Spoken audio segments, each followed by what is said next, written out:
Poezija ima le določen krog bralcev. Počasi jo je treba vrniti med ljudi, je v uvodniku letošnjega zbornika zapisala pobudnica in organizatorka dogodka Nataša Švikart, ki je prvi festival na pobudo že preminulega bosanskega pesnika Admirala Mahića priredila v času festivala Lent. En lep večer smo sedeli pred sex shopom, takrat so tam še točili pijačo v času festivala Lent. In je rekel Admiral, Natašo dušo, pa zašto ti ne bi napravila neki erotski festival? Naredili smo ga pa zaradi tega, ker v vseh teh letih ni bilo neke ločnice, kaj je to erotična poezija, kaj je to ljubezenska poezija, kaj je to pornografska poezija. Včasih je to bilo malo sramotno, malo prevlečeno, tudi zaradi različnih literarnih obdobij je bilo skrito. Žirija, ki sta jo letos sestavljala literata Ana Porenta in Marjan Pungartnik, je izmed 102 na natečaj prispelih pesmi v ožji izbor uvrstila 40 pesmi, objavljene tudi v zborniku. Na koncu so se laskavih nazivov veselili 4 literati. Poezija je zelo pomembna v našem življenju, brez nje ne bi bilo našega življenja, jaz to tako jemljem, in tudi brez erotike ne bi bilo naših življenj.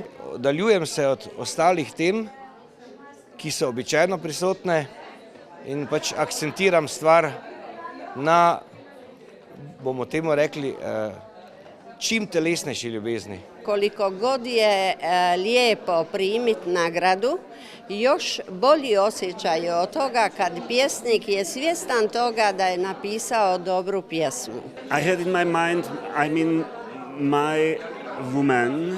I never think about erotic poetry. I take poetry like poetry. Not erotic, no. But this is good experience for me because now I know maybe what is erotic poetry. Prvi Apolon je bil pred 6 leti lani preminuli pesnik Milan Vincetič.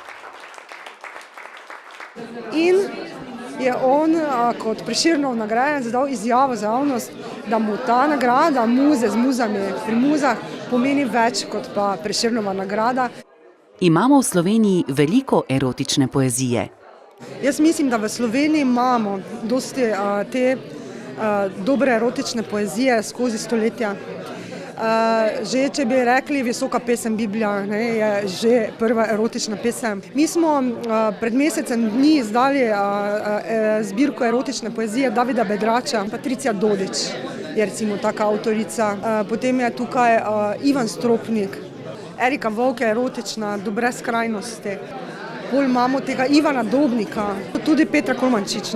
Ko prebereš takšna besedila, se na koncu vprašaš, zakaj sploh pišem. Zrel odgovor na to, kaj je erotična poezija, pa je z nami delila tudi izkušena pesnica, gostja iz Črne Gore. A ljepše je kad nije sve razotkriveno, jel te? Kad je žena bez odjeće i kad je žena s malo odjeće, ipak je erotski je kad se nazire nešto, a ne ogoljelo nešto.